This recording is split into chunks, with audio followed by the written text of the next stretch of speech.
Hello, everyone, and welcome to Medical Sauce, where we make medicine simple, memorable, and fun. I'm Azula, your host for today's episode. Today, we're looking at two medical terms, ischemia and cyanosis.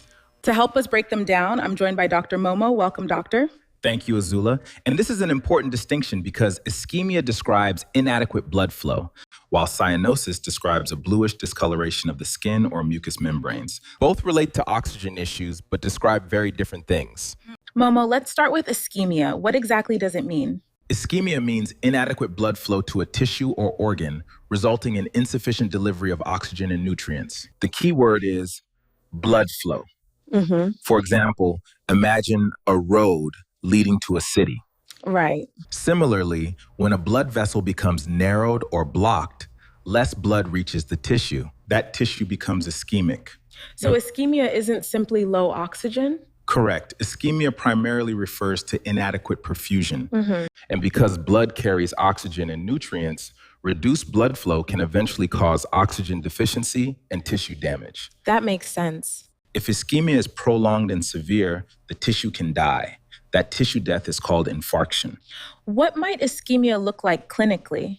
That depends on the organ affected. For example, cardiac ischemia can cause chest pressure or pain, shortness of breath. Right.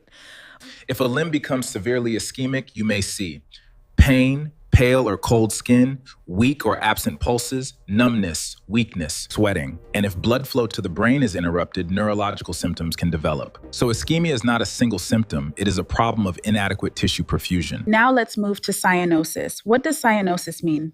Cyanosis is a bluish or blue-purple discoloration of the skin or mucous membranes, caused by increased amounts of deoxygenated hemoglobin in the blood.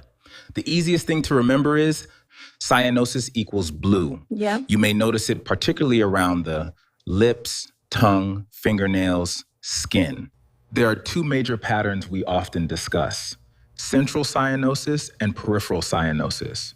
Central cyanosis involves areas such as the tongue and lips and generally indicates reduced arterial oxygenation. Peripheral cyanosis is often seen in the fingers or toes and can occur when blood flow through the extremities is reduced.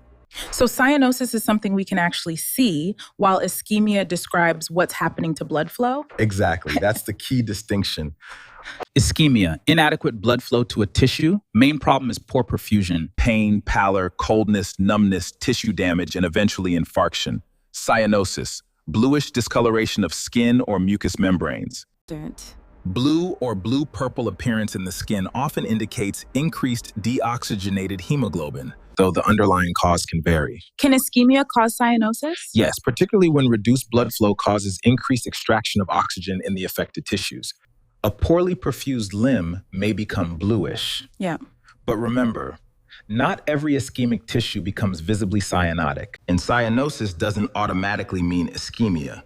Here's the trick. Ischemia is to insufficient blood flow. Cyanosis equals cyan-colored skin. So ischemia describes the blood flow problem. Cyanosis describes the blue appearance. Exactly. It's about the visual manifestation. Blood flow versus blue color. That's simple. Remember, ischemia is about inadequate blood flow. Cyanosis is about bluish discoloration. Yes. Thank you for listening to Medical Sauce. Share it with your classmates, colleagues, and friends. Don't forget to subscribe. Please answer the following question, and we will give you a shout out in the next episode.